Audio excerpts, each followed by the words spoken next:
দৌলদিয়ার ওই বাসডুবির ঘটনার মধ্যে একটা বাচ্চা দেখছেন আপনারা, মা মা মা বলে চিল্লায় আর বলতে লাগলো, মা তুমি আমার এতিম করে কোথায় গিয়েছো?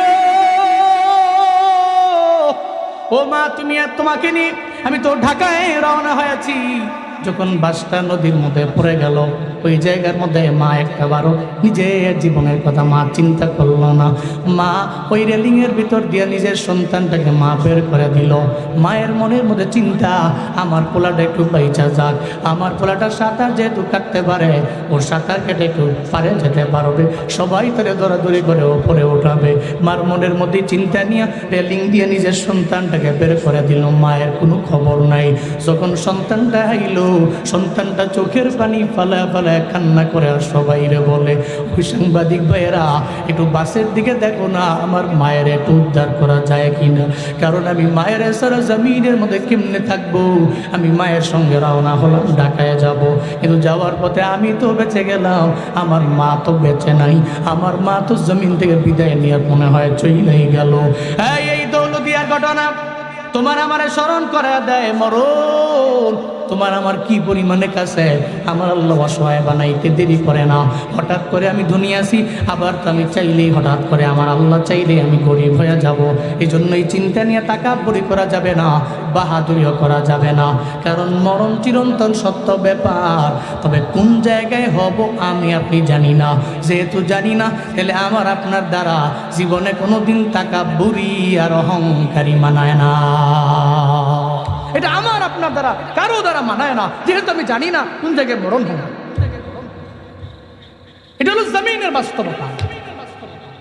মিয়া ওই যে ফেসবুকে স্ক্রল করেন না, পুরোটা ফেসবুক তো এগুলা নিয়েই গরম। দেখে অনেকে চুপ দিয়া ঘোরায় ঘোরায় পানি পড়ে। হ্যাঁ, এটা মানুষের জীবন। এটা কেমন জীবন এ মানুষ জানতো না। সে তো কতবার আসা যাওয়া করছে দৌলদিয়ার ফেরিঘাট থেকে, সে কতবার আসা যাওয়া করছে। ওভারে তার রাজবাড়ি বাসা, সেটা পার হয়ে ঢাকায় চাকরি করে কেউ সাভারে আসবে, কেউ বিভিন্ন জায়গায় যাবে। ও জানতো যদি, তাহলে তো এক সপ্তাহ পরে আসতো। তো জানে না তো ওখানে তার মরণ হবে, আর তার মরণটাই মর্মান্তিক হবে। সারা দেশের মানুষরা ওনার জন্য দোয়া করবে, ওটা কল্পনাও করে না। আমরা দোয়া করি, আল্লাহ যারা জমিন থেকে বিদায় নিয়ে চলে গেল, এই মানুষগুলোকে তুমি শহীদি মর্যাদা দান করো। আরো জোরে পড়েন আমিন। আল্লাহ প্রত্যেকটা পরিবারকে, তারা সুখ সন্তপ্ত পরিবার, তুমি এদেরকে ধৈর্য ধারণ করার তৌফিক দাও। পড়েন আমিন। দেখছি আমি মাদ্রাসার একজন হুজুর, সম্ভবত উনি সাংবাদিকদের বলতেছে, আমি আমার পরিবার নিয়ে ঈদ করতে আসছিলাম ঈদের ছুটিতে বাড়িতে। তো এখন আমি ঢাকায় যাচ্ছি, আমার সঙ্গে আমার ছেলে আছে, মেয়ে আছে, আর আমার আহলিয়া আছে। দেখেন রবের কি খেলা। ভিতরের সামনের 2 সিটে উনি আর ওনার ছেলে বসছে, আর পেছনে ওনার মেয়ে আর ওয়াইফ বসছে। তো ছেলেও নেমে গেছে, তারপরে উনিও নেমে গেছে, এমনকি তার স্ত্রীকে পর্যন্ত নামাইতে পারছে। খালি ওই বাসের মধ্যে ছিল তার কন্যাটা, বয়স মাত্র 13। কিন্তু আরো অবাক হবেন, তার সিনার মধ্যে ছিল 18 পারা কুরআন।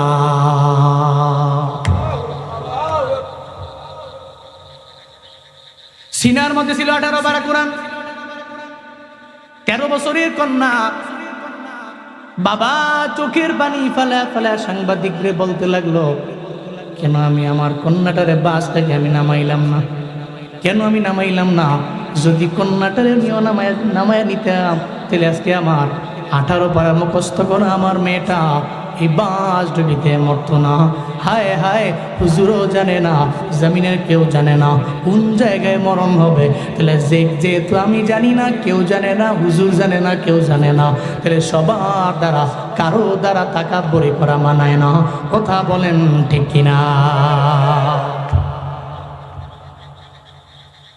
মরণ তো আমার কনফার্ম হবে।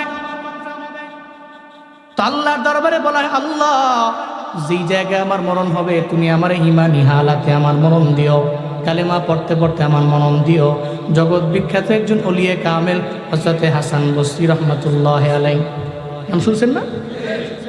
ওনার সামনে রাবিয়া বসরি রহমাতুল্লাহ আলাইহা,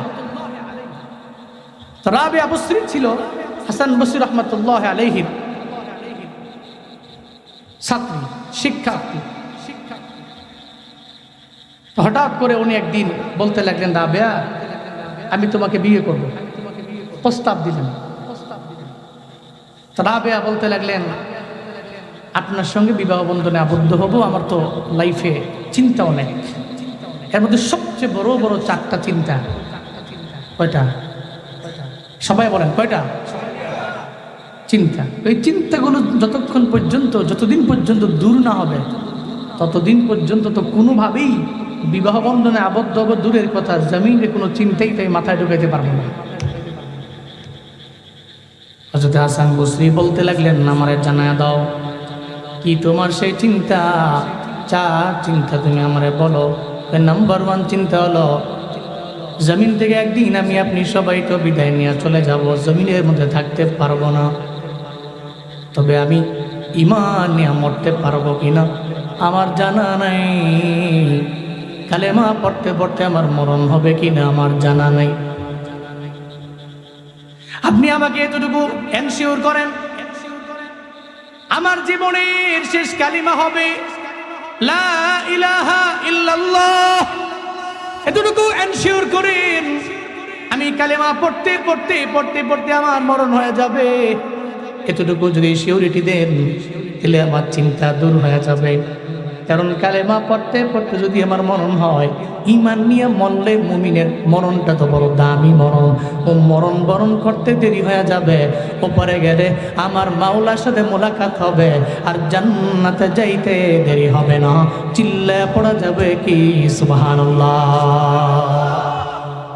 কারণ মুমিনের মরণটা মুমিনের জন্য তোহফা, বড় লেভেলের হাদিয়া। কারণ মরণটা হলো এটা লেকের মতো, খালের মতো। ওই খালের এবার আমি দাঁড়িয়ে আসি, ওবার আমার আল্লাহ যে কোনো সময় তো আমার মরণ হবে। যদি সত্যিকারের খাঁটি ইমানদারের মরণ হয়, ইমানি মরণ যদি আমার হয়, তাহলে লেকের ওপারে গেলে আমি আল্লাহকে পাবো, আল্লাহকে পাইলে আমি জান্নাত পর্যন্ত পৌঁছতে পারবো। এটাই তো মুমিনের জীবনের মরণটা, একটা খালের মতো, লেকের মতো। ও আল্লাহর বান্দারা, রাবিয়া বসরিও চিন্তার মধ্যে পড়ে গেলেন, আমি ইমান নিয়ে কবরের মধ্যে যেতে পারবো কি পারবো না। আমার এই নিয়ে আমার বড্ড চিন্তা, কারণ ঈমান নিয়ে আমি মইরা গেলে আমি জান্নাতি হয়ে যাব। খায়বারের যুদ্ধে আমার পয়গম্বর সাহাবায়ে কেরামকে সঙ্গে করে নিয়ে গেলেন। খায়বারের যুদ্ধের মধ্যে সাহাবায়ে কেরাম সব যখন বাইরে দাঁড়ায় আছে, তাঁবুর মধ্যে আমার পয়গম্বর আমার আল্লাহর সঙ্গে সম্পর্ক লাগায় আল্লাহর দরবারে বলতে লাগলো, ও আল্লাহ, সাহাবায়ে কেরাম নিয়ে খায়বারের প্রান্তে আসলাম। আল্লাহ গো, খায়বারের দুর্গ জয় করার জন্য যতটুকু সামর্থ্য দরকার আমাদের কাছে নাই, তবে সাহাবায়ে কেরাম দুর্বল হতে পারে, এদের ঈমান তো জীবনে কোনোদিন দুর্বল হতে পারে না। কারণ সাহাবায়ে কেরামের ঈমান বড় মজবুত, এদের ঈমানের কাছে জমিনের কোনো শক্তি আর পাওয়ার চলে না, ঠিক কিনা? নবীজি আল্লাহর দরবারে বলতে লাগলেন, আল্লাহকে বলতে লাগলেন, মাওলা রে, আমি জানি আমার সাহাবায়ে কেরামদের এবিলিটি নেই, আমি জানি সামর্থ্য নেই, তবে এতটুকু জানি আমার সাহাবায়ে কেরামের ঈমান বড় মজবুত আছে। সাহাবায়ে কেরাম যখন তাঁবুর বাইরে দাঁড়ায় আছেন, আমার পয়গম্বর তাঁবুর মধ্যে একা একা আমার আল্লাহর সাথে সম্পর্ক লাগায়। ওই মুহূর্তে একটা ইহুদিদের রাখাল সাহাবায়ে কেরামের সামনে চলে আসলো।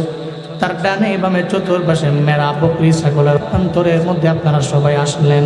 আপনাদের একজন লিডার আছে, যে লিডারের ব্যাপারে আমরা শুনি, ওই নেতার সঙ্গে কি আমি সাক্ষাৎ করতে পারবো নাকি? ওই কেন পারবা না? আমার নবী সবাইকে সমান চোখে দেখে, তুমি সবার সঙ্গে মোলাকাত করতে পারবা। এটা বলতে দেরি সঙ্গে সঙ্গে বড় অবাক হয়ে গেল। ইহুদিদের রাখাল কয়, কোন জায়গার মধ্যে আছে? ওই তাকায় দেখ, ওই যে তাঁবু দেখা যায়, ওই তাঁবুর মধ্যে আমাদের লিডার মানে আমাদের পয়গম্বর এই জায়গার মধ্যে বসে রয়েছে। চিল্লায় আওয়াজ করে পড়া যাবে কি মারহাবা? তাঁবুতে বসে আছে।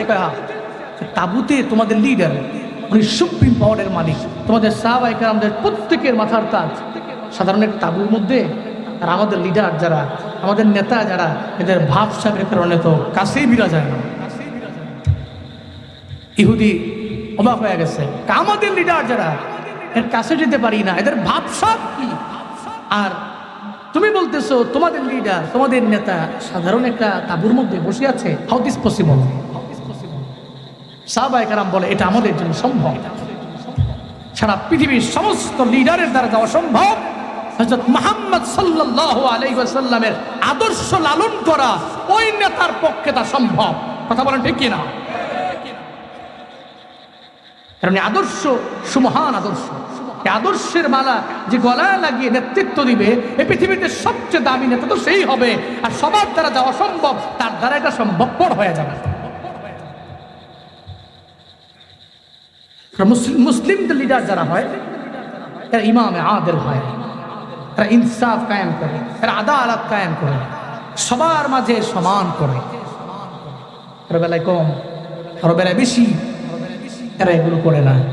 এই কারণেই তো ইনসাফ আর আদালত কায়েম করার কারণে এই জমিন একটা দল বড় শক্তিশালী।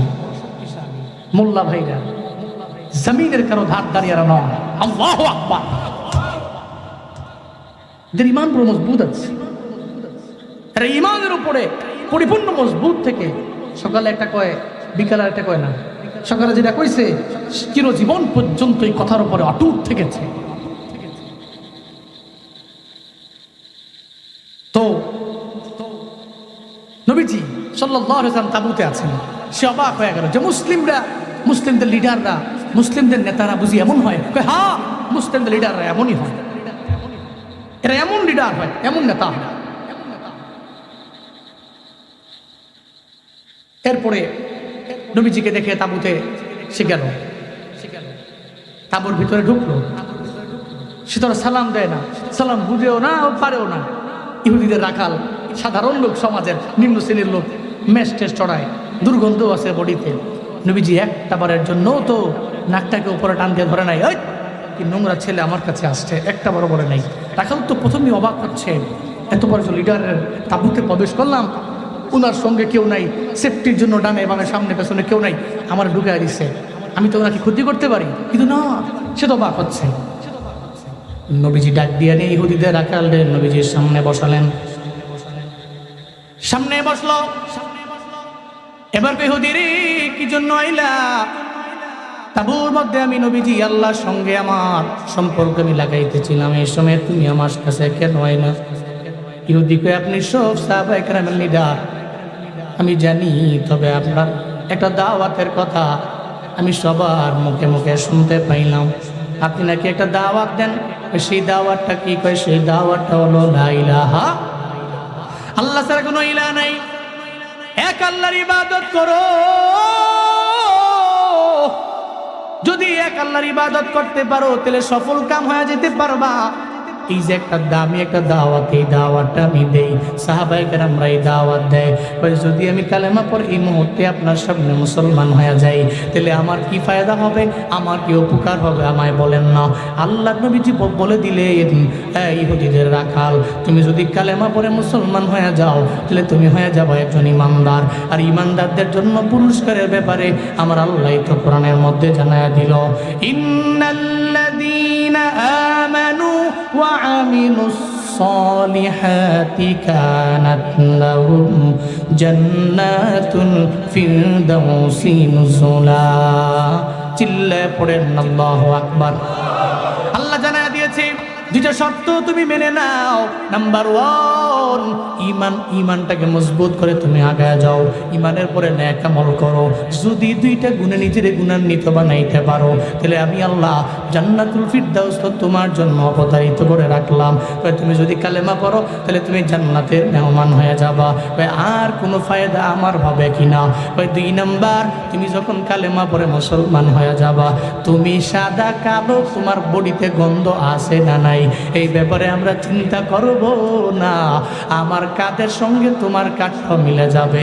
সাহাবায়ে কেরামরা কালকে দেখে, মানে তুমি কালেমা পড়ার পরে থেকে তোমার ভাই হয়ে যাবে, তোমার চিন্তাও করা লাগবে না, তোমার জন্য এরা জীবন দিতেও দ্বিধা করবে না। চিল্লায়া পড়া যাবে কি সুবহানাল্লাহ। কয় এমন বুঝি? কয় হ্যাঁ।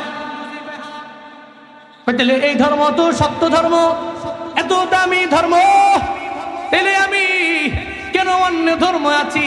আমার পরের দিন সবে আমার সঙ্গে পড়ুন লা ইলাহা ইল্লাল্লাহ মুহাম্মাদুর রাসূলুল্লাহ।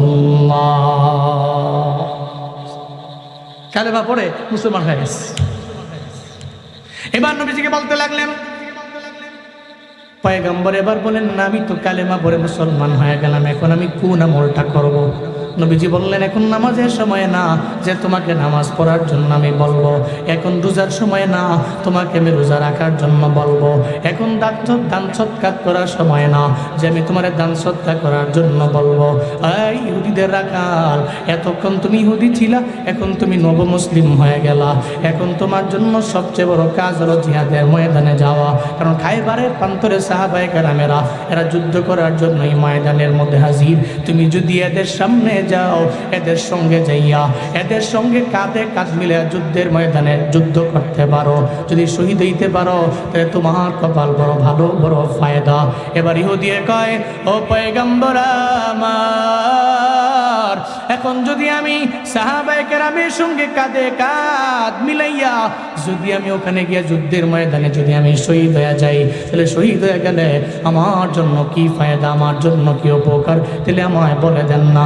আমার পয়গম্বর বলে দিলেন, ইহুদিদের রাখাল তুমি ছিলা, নব মুসলিম আমার সাহাবী, তুমি যদি যুদ্ধের ময়দানে যাও আর যদি ওখানে গিয়া জোশ লয়া তুমি যদি যুদ্ধ করে শহীদ হয়ে যাইতে পারো, তাহলে হাসরের ময়দানে আমার আল্লাহ তোমার কাছ থেকে জমিনের অন্য কোনো বিষয়ে কোনো হিসাব নিবে না।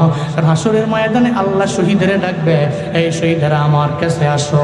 দেখা যাবে কারো হাত নাই, আবার দেখা যাবে কারো পা নাই, এমন হালাতে রক্তমাখা বটি নিয়ে আমার মাওলার দরবারে হাজির যখন হয়ে যাবে, আল্লাহ পাক বলবে তোমরা কারা? এরা বলবে আমরা শুহাদা, জমিনের মধ্যে দিন কায়েম করার জন্য আমরা জমিনের মধ্যে আমাদের জীবনটাকে বিলীন করে দিয়ে আসলাম, আমাদের গোসলও দেওয়া হয় নাই, বিনা গোসলে কবরের মধ্যে দেওয়া হলো। আল্লাহ সেদিন বলবে, ও শুহাদা, জান্নাতের দরওয়াজা খোলা আছে, জান্নাতের 8টা দরওয়াজা ওপেন আছে, মিজানের দাঁড়িপাল্লায় তোমাদের কোনো হিসাব নিব না। জান্নাতের যেই দরওয়াজা দিয়া মন চায় হিসাব সারাম জান্নাতের মধ্যে ঢুকো। আল্লাহ পাক বলতে দেরি সঙ্গে সঙ্গে তুমি এদের সঙ্গে শামিল হবা, তুমিও কোনো হিসাব দেওয়া লাগবে না, সঙ্গে সঙ্গে তুমি জান্নাতের মেহমান হয়ে যাবা। এটা নাম্বার 1 তোমার জন্য প্রতিদান। আর কোনো প্রতিদান আসেনি? আরও প্রতিদান আছে। যদি তুমি শহীদ হয়ে যেতে পারো, কবরের মধ্যে গেলে আমার আল্লাহ জান্নাতি রিজিক তোমারে খাওয়াবে। চিল্লা পড়া যাবে কি সুবহানাল্লাহ। বাল হুম ইউরযাকুন, এরা তো ওখানে জীবিত, আল্লাহর পক্ষ থেকে এরা রিজিক প্রাপ্ত। সুবহানাল্লাহ। তোমার এই ফায়দাগুলো হবে। ইহুদিদের রাখাল তো মুসলিম হয়ে এখন তো চিন্তা করতেছে, তাহলে আমি যুদ্ধের ময়দানে যাব, জোশ নিয়ে যুদ্ধ করবো, তো শহীদ হয়ে যাব, আর শহীদ হয়ে গেলে বেলা হিসাব আমি রবের জান্নাতে চলে যাব। নবীজিকে বললেন, আমাকে পারমিশন দিন, আমি এই মুহূর্তে যাইবার চাই। না দাঁড়াও, কাজ আছে। কি কাজ আছে? তুমি এখানে আসার সময় তোমার সঙ্গে মেষ ছিল, বকরি ছিল, এগুলা কার? তোমার? না, আমি তো এগুলো রাখি, আমি রাখাল। এদের মালিককে? এর মালিক হচ্ছে ইহুদি। মনে রেখো, এটা বান্দার হক। এটা কি? এটা কি? বান্দার হক। এটা মারাত্মক আগুন। কারণ আমি একবেলা নামাজ পড়ি নাই, রোজা রাখি নাই, নেক আমল করলাম না, রবের আইন কানুন মানলাম না, এটা হাক্কুল্লাহ। আল্লাহ চাইলে জীবনে কোনোদিন তাওবার মাধ্যমে আমাকে মাফ করতে পারে কি পারে না? আল্লাহ চাইলে মাফ করতে পারে। ফায়াগফিরু লিমান ইয়াশাউ ওয়া ইউআযযিবু মান ইয়াশাউ ওয়াল্লাহু আলা কুল্লি শাইইন কাদির। চিল্লা পড়েন আল্লাহু আকবার। আল্লাহ পাক জানায় দিয়েছেন সূরাতুল বাকারার 284 নম্বর আয়াত। আল্লাহ পাক বলছেন, আল্লাহ যারে চান তারে তো মাফ করে দিতে পারেন, আবার আমার আল্লাহ যারে চান তারে আযাবে গ্রেফতার করতে পারেন। আল্লাহ চাইলে অনেক বড় গুনাহগারকে আমার আল্লাহ মাফ করতে পারে, আবার অনেক বড় নেক আমল করনেওয়ালা আল্লাহ যদি না চায় জীবনে কোনোদিন ও জান্নাতে যেতেও পারবে, আল্লাহ তাকে মাফও করবে না। কারণ সুপ্রিম পাওয়ারের মালিক আমার আল্লাহ, সর্বময় ক্ষমতার মালিক হলেন আমার আল্লাহ। এবার হাক্কুল ইবাদটা কত বড় মারাত্মক লেভেলের ব্যাপার। একটা বান্দার হক আপনি মাইরা দিলেন, হাসরের ময়দানে আমার আল্লাহ আপনার নেক আমলের বিনিময়ে আপনারা জানায়া দিল, এই কলিমুদ্দিন তুমি এখনই জান্নাতের পথে দৌড়াও, জান্নাতের পথে আগাও। মাঝখানে যাওয়ার পরে হঠাৎ করে একজন সামনে দাঁড়ায় যাবে, কে তুমি সামনে দাঁড়াইলা, এত বড় সাহস তুমি কোত্থেকে পাইলা, আমি জান্নাতের পথে যাই তুমি আমার সামনে দাঁড়ানো কেন? সে দাঁড়ায় যাবে, সে তখন বলতে থাকবে ওয়ারুক বাজারের মধ্যে আমি ব্যবসা করতাম, তুমি আমার দোকান থেকে মাল কেনার জন্য তুমি ওখানে যাইতা, এমন হালাত হয়ে গেছে তুমি আমার থেকে মাল কিনতে কিনতে একটা পর্যায়ে অনেক ঋণ করলা, ওই ঋণের টাকাটা তুমি আমার দাও নাই, তোমার নেতা ক্ষমতা আসার পরে ওই টাকা দিবা দূরের কথা, উল্টা আমার দোকান বন্ধ করার হুমকিও তুমি দিয়া দিলা। আমি জমিনে কিছু বলতে পারলাম না, কারণ আমি জমিনে ছিলাম বড় দুর্বল, জমিনে আমি তোমার কোনো প্রতিবাদ করতে পারি নাই, আমি তোমাকে কিচ্ছু বলতে পারি নাই, আমার লিডার ছিল না, আমার নেতা ছিল না, আমি কোনো নেতার গোলামি করি নাই, আমি আল্লাহরে জানাই দিছি মাওলা রে আমি তো গরিব বড় অসহায়, আমি চাইলেও তো তাকে যে আমি বারবার বলতে পারবো না, কারণ তার লিডার আছে, তার নেতা আছে, সে তো নেতার পেছনে পেছনে ঘুরে, এই জন্য আমি কিছু বললে সে আমাকে মারার জন্য আসবে, আমার ব্যবসার দোকানটা পর্যন্ত বন্ধ করার জন্য পায়তারা করবে, এই চিন্তা নিয়ে বলি নাই, আল্লাহর দরবারে জানাই দিছি আমার মাওলা হাসরের ময়দানে এই টাকায় যাতে করে আমি জান্নাত পর্যন্ত যেতে পারি, তখন বলবে এই তুমি আমারে আমার জমিনের 5,000 10,000 20,000 টাকা তুমি আমারে দাও, এরপরে জান্নাতে যাও। হাসরের ময়দানে অত তখন টাকাও খুঁজে পাবে না, ওখানে রিয়ালের খেলা চলে না, ওখানে ডলারের খেলা চলে না, ওখানে রুপির খেলা চলে না, ওখানে রিঙ্গিতের খেলা চলে না, জমিনের কোনো অ্যামাউন্টের খেলা তো হাসরের ময়দানে চলবে না। কি চলে? ওখানে চলে নেকের খেলা। এবার বলবি আমার টাকা লাগবে না, তুমি দিলে দাও, আমারে নেক দিয়ে দাও, আমি নেক নিয়া জান্নাতে যাইবার চাই। এটা বলার পরে সে বলবে তুমি তো আমার কাছ থেকে টাকা পাইতা, এখন আমি টাকা কেমনে দিব? নেক ছাড়া আমার কাছে কোনো পুঁজি নেই। হাসরের ময়দানে নেক আদান প্রদান হয়ে যাবে, দেখা যাবে কনফার্ম জান্নাতি ব্যক্তিটা নেক আর নেক দিতে দিতে নেকের পাল্লাটা হালকা হয়ে যাবে, বান্দার হক আদায় করতে যাইয়া জান্নাত থেকে কনভার্ট হয়ে জাহান্নামের দিকে চলে যাবে। আর ওই ব্যক্তিটার নেক আমলের পাল্লা হালকা ছিল, টাকার বিনিময়ে নেক নেওয়ার কারণে নেকের পাল্লা ভারী হয়ে গেছে, কনফার্ম জাহান্নামী ব্যক্তিটা রবের জান্নাতি হয়ে গেছে। চিল্লা পড়া যাবে কি মারহাবা? কনফার্ম জাহান্নামী ছিল ও জান্নাতি হয়ে গেছে, কনফার্ম জান্নাতি ছিল ও জাহান্নামী হয়ে গেছে। কেন? বান্দা হক, এটা মারাত্মক। এই জন্য খুব কেয়ারফুলি লেনদেন মুআমালা খুব সেফ। আপনি ওয়াদা করেছেন, একজনের কাছে গেছেন, ভাই আমি বিপদে পড়েছি, আমাকে ধার দেন 5,000 টাকা, আল্লাহ যদি হায়াতে বাঁচায় আগামী মাসের বেতন পেলে অথবা এক জায়গা থেকে টাকা আসবে, আমার ছেলে বিদেশ থেকে টাকা পাঠাবে, আসলেই আমি তোমাকে অমুক তারিখে দিয়ে দিব, খোদার কসম আপনি যদি মুসলিমে কামেল হন, ওই দিনের 1 সেকেন্ড 1 মিনিট দেরি হলে আপনি পাগলের মতো হয়ে যাবেন। কেন? আমি আমার ওয়াদাকে ভঙ্গ করব, এটা তার হক, যতক্ষণ আমার কাছে থাকবে ততক্ষণ এটা আগুন। এটা মুসলিমে কামেলের চিন্তা। আমার আব্বা মারাত্মক লেভেলের ওয়াদা পূর্ণ করে। মাঝে মাঝে আমরা নিজেরই অবাক হয়ে যাই, বলি যে ওনাকে তো 1-2 দিন পরে দিলেও হয়, যেহেতু উনিও বলে নাই, অসুবিধা নাই তো, আমাদের কাছের মানুষও, কোনো টেনশন নাই, দিয়েন, অথবা আমরা আছি তো। উনি বলেছেন না, আমি ওনার কাছে ওয়াদা করছি, ওয়াদাই।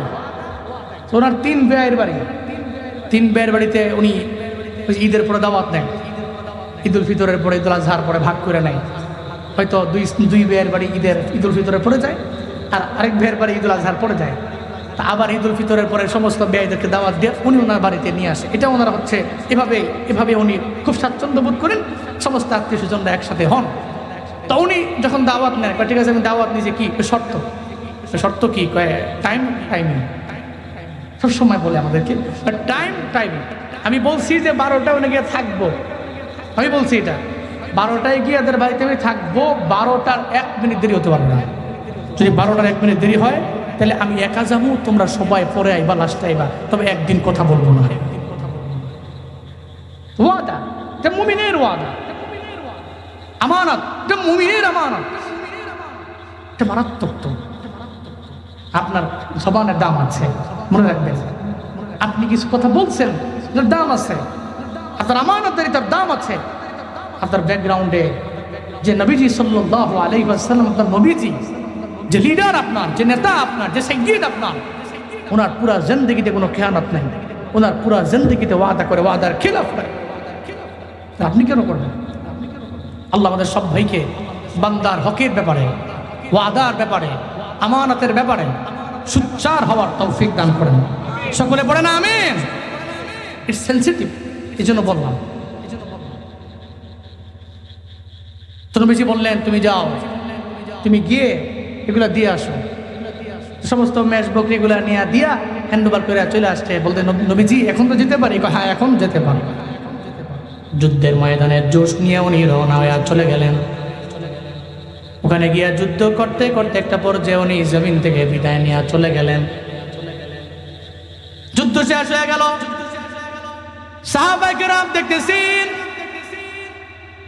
ইহুদিরা এই লাশ নেয় না, সাহাবায়ে কেরাম ওই লাশ চিনে না, কোনোদিন দেখে নাই।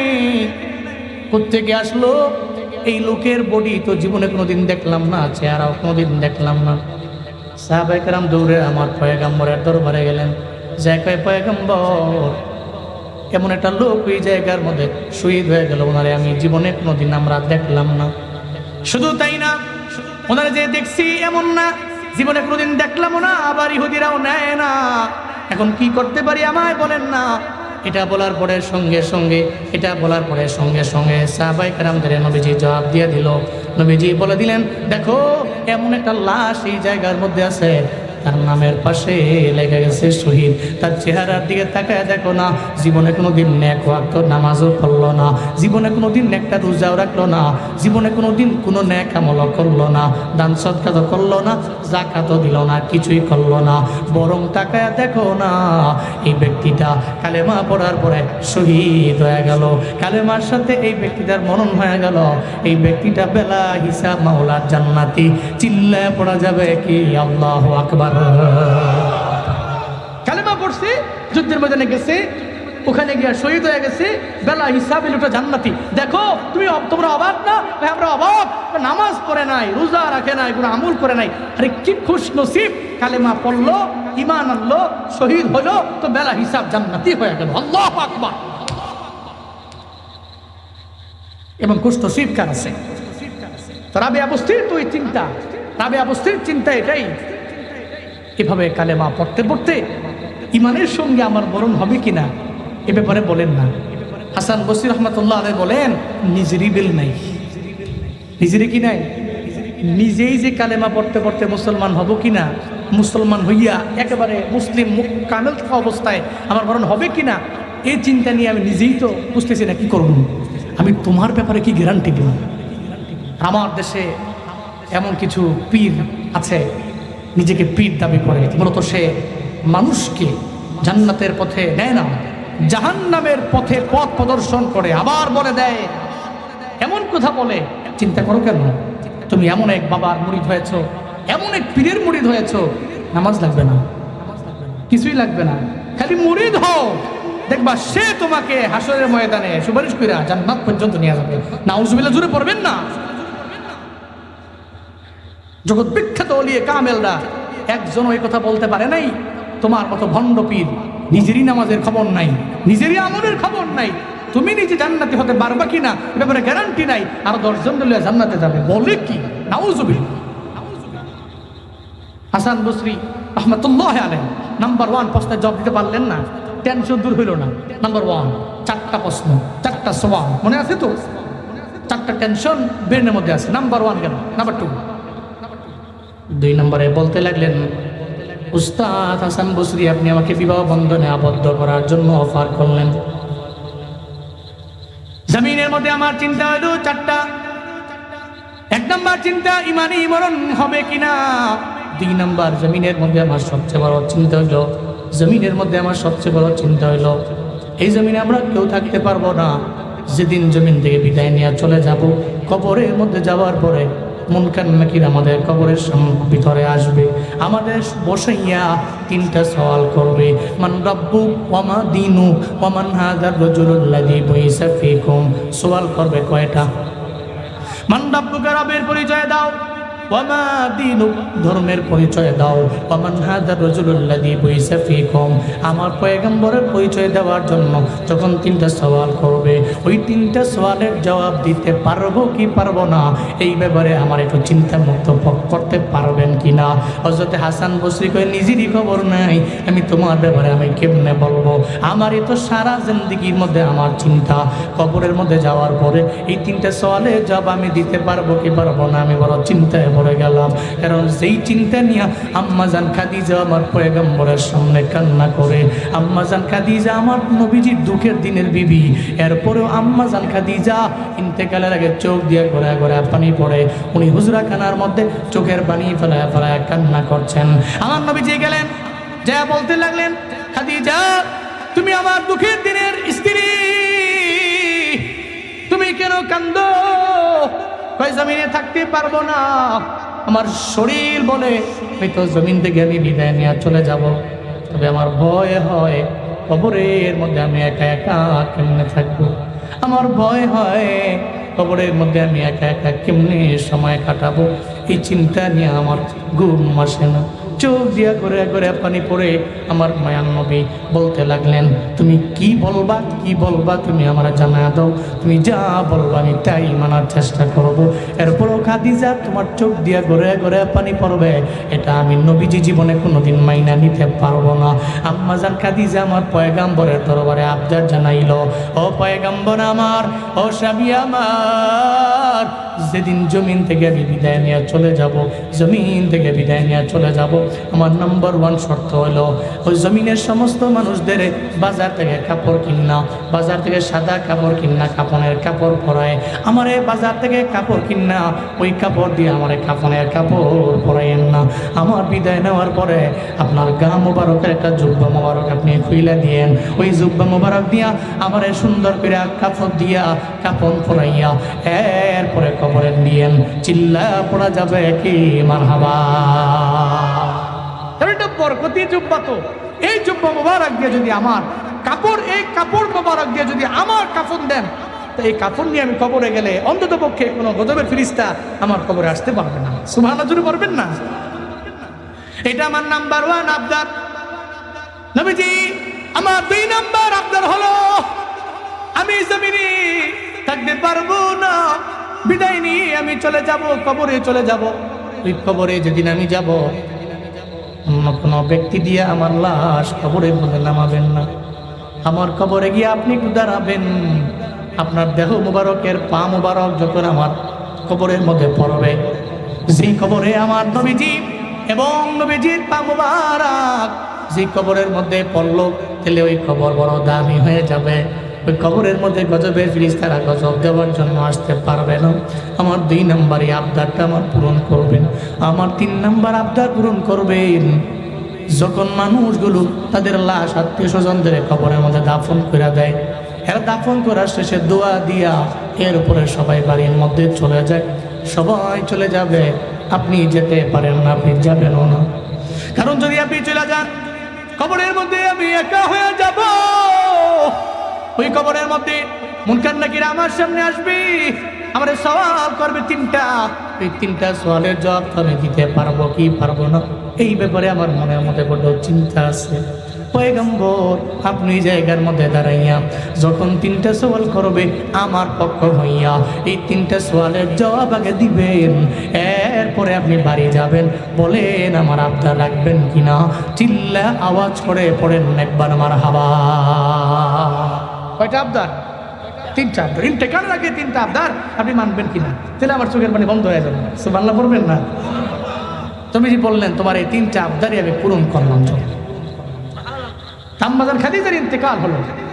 তারপরে ওনাকে বাজার থেকে কাপড়াই না, কাফনের কাপড় পরায় না, নবীজি সাল্লাল্লাহু আলাইহি ওয়াসাল্লামের জুব্বা মোবারক দিয়ে কাফনের কাপড় দিয়ে ওনাকে পেঁচাইলেন, পড়াইলেন।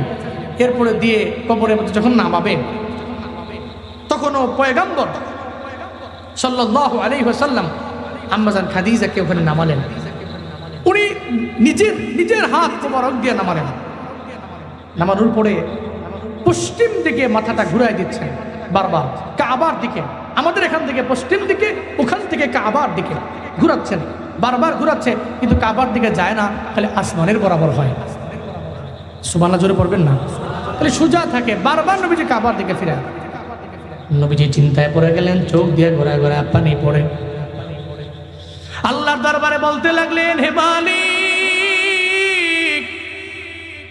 আমি আমার খাদিজারে কবরের মধ্যে শুয়াইছি, আবার আমি নামাইছি, বারবার আমি তার চেহারাটাকে কাবার দিকে ফিরে দেই, কেন কাবার দিকে থাকে না, বারবার কেন আসমানের দিকে চলে যায়? মাওলা রে, আমার খাদিজার প্রতি তুমি কি রাগ, আমার খাদিজার প্রতি তুমি কি উদান্বিত হয়ে আছো? আল্লাহ রে, আমার খাদিজার প্রতি রাগান্বিত হইও না, আমার খাদিজার প্রতি উদান্বিত হইও না। এই মক্কায় আমার কেউ ছিল না, আমার মা ছিল না, বাবা ছিল না, দাদা ছিল না, সবাই আমার বিদায় নিয়ে চলে গেল। খাদিজা আমার পাশে এসে দাঁড়ায় গেছে, আমার খাদিজার প্রতি তুমি রাগ হইও না।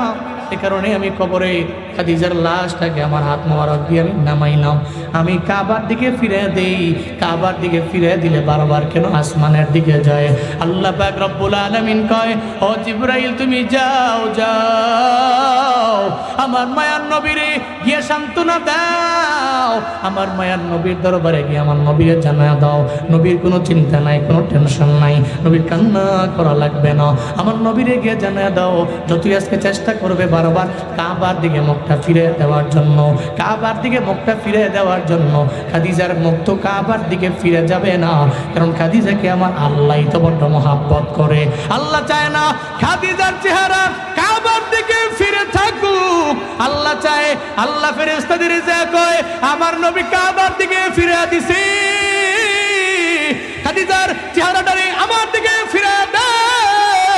আল্লাহু আকবার, আমার দিকে ফিরে দি, আমি দাঁড়িয়ে দেখবো, আমার মন দিয়ে আমি দেখবো, সারা জিন্দেগি লাগায় দেখবো, কিয়ামত পর্যন্ত আমি দেখবো তার চেহারাটা দেখে দেখে আমি আল্লাহ তার জিন্দেগির যত অন্যায় সব মাফ করে দিব, আমি তার জান্নাতের মেহমান বানায় দিব, আমি ওই জায়গার মধ্যে রাবেয়া বসরিরে পাঠায় দিব।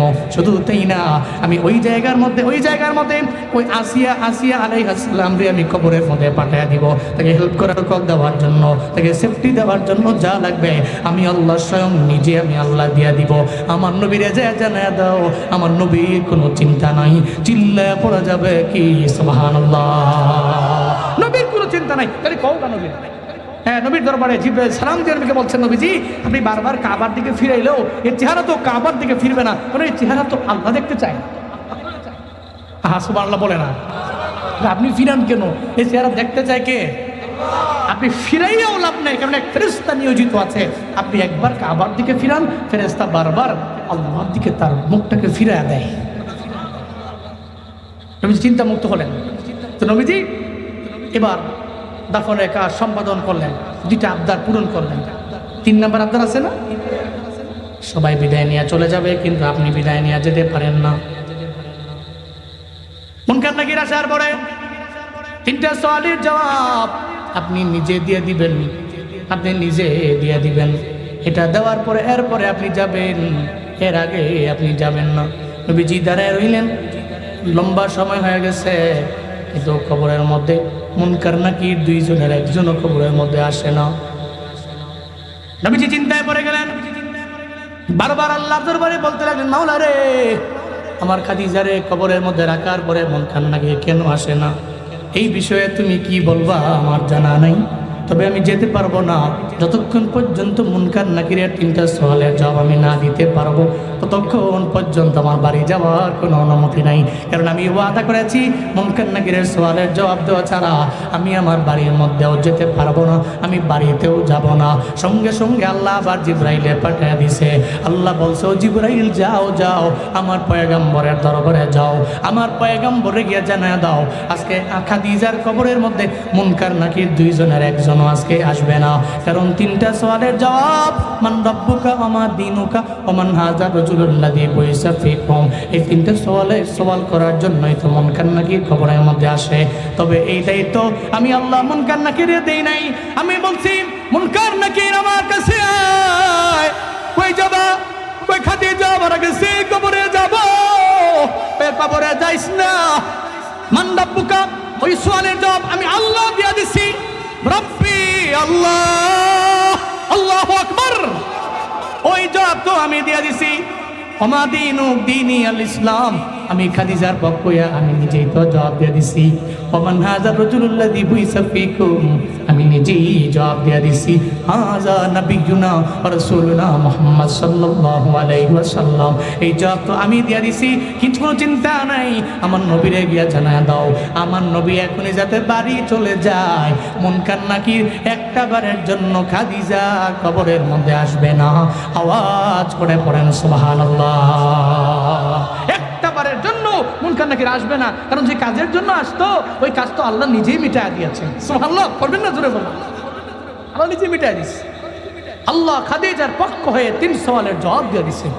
আপনি বুঝেন, আল্লাহ দিয়ে দিছে, আল্লাহ সালাম জানাইছে। তো দামি কথা। রাবেয়া বসরির মনে এসে চিন্তা, এই 3 সওয়ালের জবাব কি দিতে পারবো কিনা। হাসান বসরি কয়, আমার নিজেরই তো খবর নেই, আমি তোমারটার বিষয়ে কেমনে বলবো। অথচ উনি জগৎ বিখ্যাত একজন ওলিয়ে কামেল, চিন্তা মনের ভিতরে ওনারও। তো 3 নম্বরে কয়, তাহলে 2 নম্বর যে টেনশনই রয়ে গেল, দূর করতে পারলেন না। 3 নম্বর টেনশন দিকে দূর করতে পারেন কিনা বলো। হাসরের ময়দানে যখন আমরা যাব, দল তো হবে কয়টা? সুজা কথা 2টা, আবরার ফুজ্জার। নেক আমল করেনেওয়ালা এর জান্নাতি হবে, ফুজ্জাররা জাহান্নামী হবে। আচ্ছা বলেন না, আমি কি আবরারদের দলভুক্ত হব না ফুজ্জারদের দলভুক্ত হব? বটে কোশ্চেন। উনি আরো অবাক, এই টেনশন আমি কেমনে দূর করব? আমি নিজেই তো চিন্তা করছি আমি আবরারদের দলভুক্ত হতে পারবো কিনা, নাকি ফুজ্জারদের দলভুক্ত হব। আমি কি ফারিকুন ফিল জান্নাতের পথের পথিক হতে পারবো কিনা, নাকি ফারিকুন ফিস সাইরের পথের পথিক হব। এ ব্যাপারে তো আমারই চিন্তা। এখন আমি কি করব? তোমার এই টেনশন তো আমি দূর করতে পারবো না। রাবেয়া বসরি কয়, 3টার টেনশনের কথা বললাম, 3টার একটা টেনশন দূর করতে পারলেন না। আরে কেমনে দূর করবো, আমার নিজেরই তো বেশি টেনশন। তাহলে এবার 4 নাম্বারটা দেখি আপনি পারেন কিনা। কয় 4 নাম্বার টেনশন কি আছে?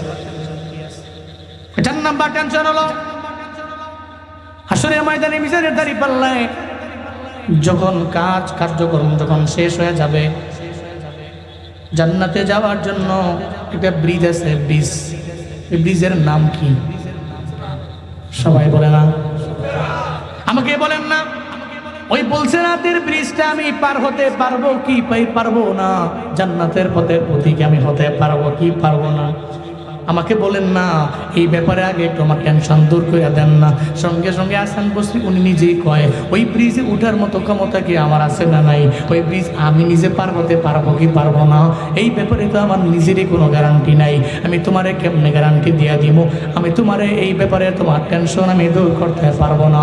সঙ্গে সঙ্গে রাবেয়া বসরি জানা দেয়, হাসান বসরি আমার উস্তাদ, যেহেতু আপনি 4টা টেনশনের একটা টেনশন আমার দূর করতে পারেন নাই, তাহলে জামিনের এত কোনো চিন্তা আমি আমার ব্রেইনের মধ্যে ঢুকাইতে পারবো না। আপনার সঙ্গে বিবাহ বন্ধনে আবদ্ধ হওয়া আমার হবে না। আসরের ময়দানে আমি কেমনে জান্নাতের পথের প্রতীক হব, কেমনে আবরারদের দলভুক্ত হব, আমার ইমানি মরণ কেমনে হবে, কবরের মধ্যে যাওয়ার পর আমার 3টা সওয়ালের জবাব আমি দিতে পারবো কি পারবো না, এই চিন্তা নিয়ে আমার ঘুম আসে না। বিবাহ বন্ধনে আমি আবদ্ধ হতে পারবো না। চিল্লা পড়া যাবে কি মারহাবা? হাসান বসরি কয়, বিবাহ বন্ধনে আবদ্ধ হইলো না হইলে নাই, আমার নিজেরই বের নাই, নিজেরই খবর নাই, আমার নিজের টেনশন অনেক, জমিনের মধ্যে বেশি, আখিরাতের লাইনের টেনশন আমার অনেক পরিমাণ বেশি। আমার টেনশন অনেক বেশি। যমুনার ব্রিজ পার হব, পার হয়ে উত্তরবঙ্গে প্রোগ্রামে যাব, পদ্মা পার হব, পার হয়ে দক্ষিণবঙ্গে ঢুকবো। যাবার জন্য ব্রিজ পার হওয়ার আগে টুল বক্স আছে না, টুল বক্স, ওখানে টাকা দেওয়া লাগে না? আমি যদি যাই কই যে ভাই টেহা টুবা নাই, বিদায় করে দেন, ফিটা দিব আমার, ফেসিল করো, টেহা দাও, টেহা ছাড়া এই ব্রিজে উঠুন যায় না, টুল দেওয়া লাগে। এই রাস্তা ইউজ করতে হলে টুল দেওয়া লাগে, এলিভেটেড ইউজ করতে হলে টুল দেওয়া লাগে। টুল দিয়া এরপরে ব্রিজে ওঠো। শর্ট টাইমে ব্রিজ দিয়ে উপর দিয়ে গিয়ে ঠাস করে লাভ দিয়ে নেমে যাবো। তেজগাঁও দিয়ে 7 রাস্তা দিয়ে উঠবা, লাভ দিয়ে গিয়ে এয়ারপোর্টে পড়বা, গিয়ে এখানে দিকে যাবা শাহজালাল আন্তর্জাতিক বিমানবন্দরে। তবে টাকা দেওয়া লাগবে 80, অথবা নির্দিষ্ট ক্যাটাগরি অনুযায়ী তোমার গাড়ির কি অবস্থা ওই অনুযায়ী তোমার টাকা দেওয়া লাগবে। যদি অনুযায়ী এখন টেহা নাই, ফিরে দিব। কথা বলেন ঠিক কিনা বলেন? এখন যদি যাওয়ার পথে, 3-4 দিন আগে প্রোগ্রাম ছিল আমার ঈদের পরের দিন সিরাজগঞ্জে। তো সিরাজগঞ্জের ওই টুল বক্সে যারা বসে মোটামুটি অনেকেই বড্ড পরিচিত, উত্তরবঙ্গে যেতে আসতে এগুলোকে বহু সম্পর্ক হয়ে গেছে। তারা দেখলেই চিনে গেল হুজুর আইছে মাশাআল্লাহ। ঈদের পরের দিন দেখে তো বেটা আরো অবাক। তখন ড্রাইভার কয় সবসময় তো নেনি, ঈদগুলোকে কিছু বক্সি দেওয়া যায় নাকি? এবারে উল্টা কি কয়, হুজুরে তো আইছে মাশাআল্লাহ, 550 টাকা টুল 700 দিয়ে তখন 150 টাকা আমার বকশিস। আমি কই লারা মারা দিন না, মুশকিল, লারা দিলে তোর বেশি দেবো না। ওই টুল বক্সের সামনে গিয়ে যদি আমি কই আমার পকেটে টাকা নাই, হঠাৎ করে সব টাকা হয়তো পড়ে গেছে বা হারায় গেছে, কারণ সামনে গিয়ে আমি দাঁড়াইছি, পিছন থেকে যদি আমার আরেক বন্ধু এসে কয় একটা কাম করো বন্ধু, আজকে এই টুলটা তুমি দেও, আমি গো ফাইজলামি করো, আমার নিজেরই টুল নাই, মাথা মতো নষ্ট, কেমনি ব্রিজ পারো? আবার তোমার গাড়ির টুল দিয়ে তোমার সঙ্গে করে লই আমি পারো? খবরই তো নাই। হাসান বসরি কয় নিজেরই তো খবর নাই, টুল তো নিজের কাছে পরিপূর্ণ আছে কিনা, 550 টাকা আছে নাকি 450 টাকা আছে, 100 টাকার ঘাটতি কি আছে কিনা, 550 টাকা পরিপূর্ণ থাকলে টুল দিয়ে ব্রিজ পার হয়ে উত্তরবঙ্গে ঢুকতে পারবো, টুল দিয়ে ব্রিজ পার হয়ে দক্ষিণবঙ্গে ঢুকতে পারবো। কিন্তু যদি না থাকে, ঢুকতে পারবো না। আমার নিজেরই তখন বেল থাকবে না, নিজেই পাগলের মতো হয়ে যাব। আবার তোমার খবর নিব কোন সময়? আল্লাহু আকবার। যেন আপনার খবর, আপনার চিন্তা, আপনার ফিকির, আপনার টেনশন। আপনি যে মরবেন এটা কনফার্ম, চিরন্তন সত্য ব্যাপার। তবে কবে মরবেন জানা আছে? জানা আছে?